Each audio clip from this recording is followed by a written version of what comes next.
Olá, eu sou o professor Edson Pedro Ferlin e vou apresentar o trabalho O Perfil Acadêmico e do Corpo Docente do curso de Graduação em Engenharia, estudo e caso no curso de Engenharia da Computação.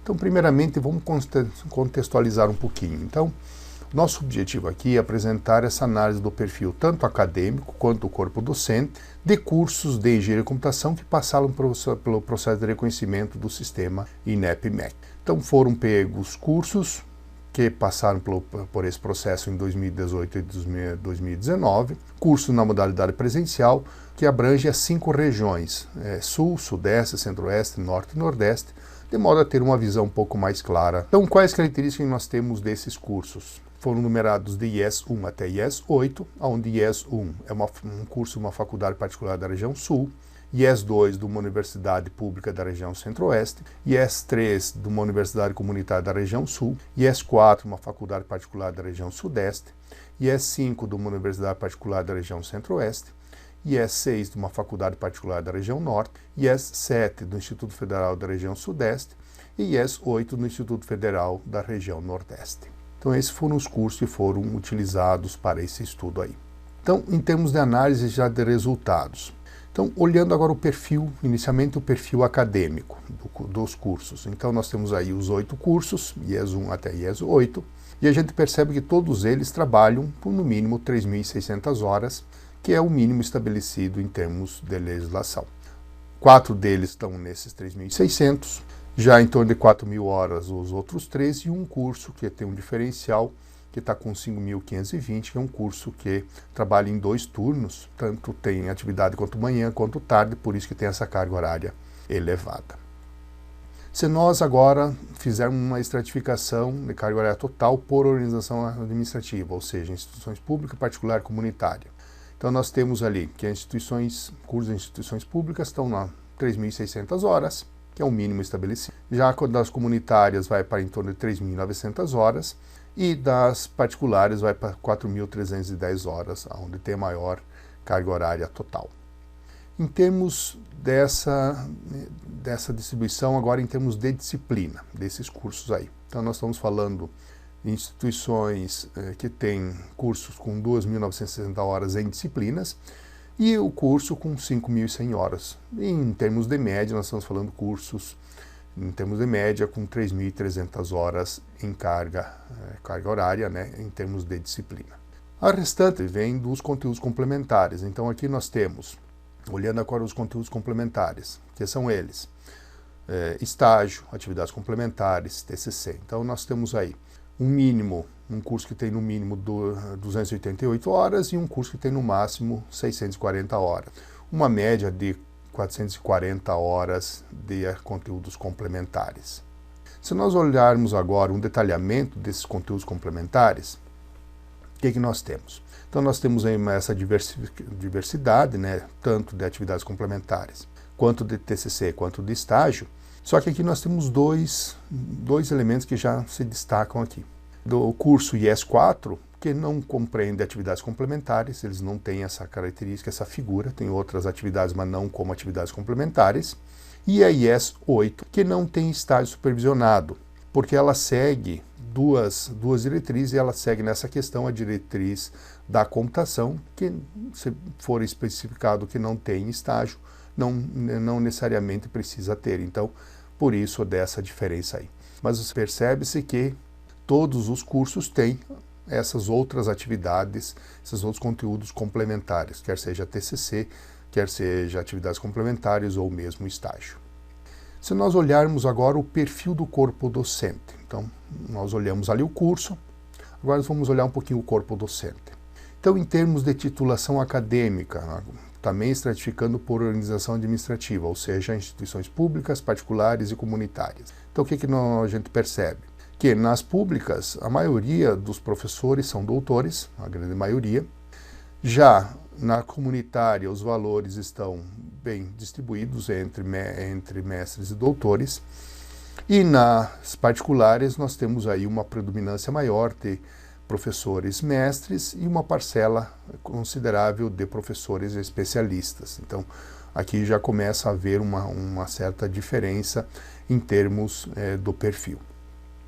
Se nós olharmos agora por região, essa titulação por região geográfica, então vamos pegar ali, ó, se nós olharmos na região sul, nós temos uma maior predominância de mestres, 58,3%. Se nós pegarmos em termos de doutores, nós estamos falando da região nordeste, com 61,9%.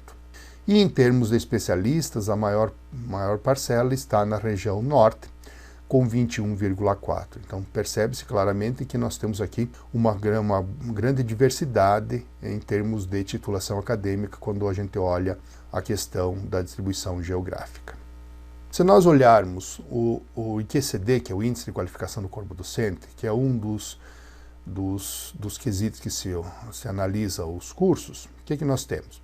Lembrando, né, que o IQCD leva em conta, está aí a fórmula que leva em conta o número de doutores, o número de mestres, especialistas e graduados, onde a maior parcela é de doutores que conta, né? Então, se nós observarmos, nós temos o valores que vai desde 2,77 até 4,19.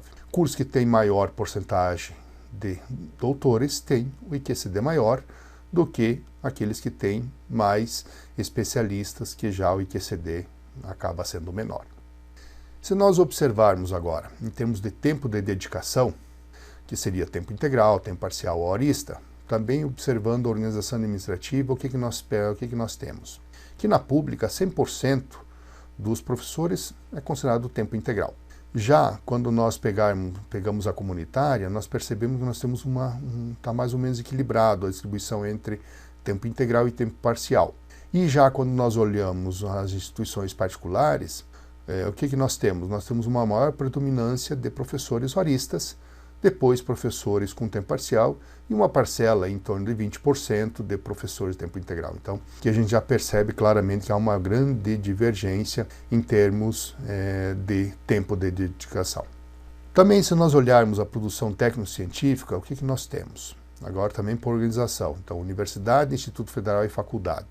Nós percebemos que 25% dos professores do Instituto Federal não produziram nada nos últimos 3 anos que foram utilizados para análise.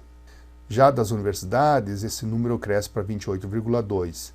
E para as faculdades, esse número chega a 43%. Então veja que aqui nós temos um descompasso grande de percentual, né, de professores que não têm produção técnico-científica. Não tem documentado.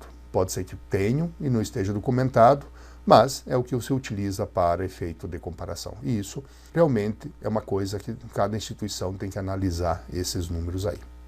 Então, o que nós podemos chegar de conclusão? Então, o objetivo foi alcançado realmente, né? Nós conseguimos ter uma ideia desse perfil. É claro que se tivermos mais números, nós podemos ter um perfil mais claro, mas esses números já nos dão alguns indicativos.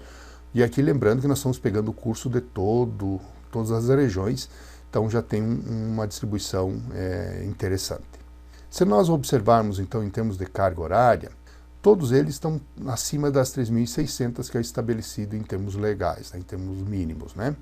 Lembrando que 3.300 horas é de disciplina, as restantes são de atividades complementares. E esses conteúdos complementares, né, como TCC, estágio e mesmo as atividades complementares, elas ajudam muito para essa adequação do mercado de trabalho. E isso é um fator muito interessante que passou a vigorar desde a DCN 2002, apesar de nós já termos uma nova DCN do ano passado, ano 2019, mas já essa DCN 2002 deu esse grande impulso nesse sentido.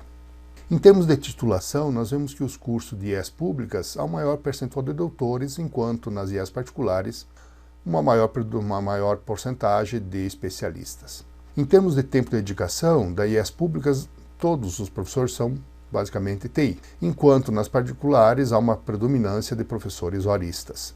Em termos de produção, a gente percebe aí que esse é um grande problema que precisa ser analisado, porque no mínimo 25% dos professores não produzem, não apresentaram nada em termos de produção técnico-científico nos últimos 3 anos que foram analisados, podendo chegar esse número até 43%. Isso é uma questão que tem que ser muito bem analisada.